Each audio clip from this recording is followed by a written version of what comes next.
yakin wis ora suwe sesandingan aku cecero kowe senadyan wong tuwa ora marengke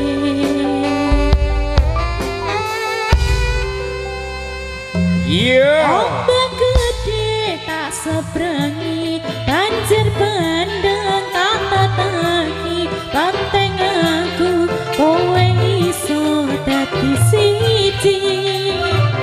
gunung jebol tak ngopi skoro geni tanggung wangi apa maneh mong lawan bapakmu kuwi mesti teladeni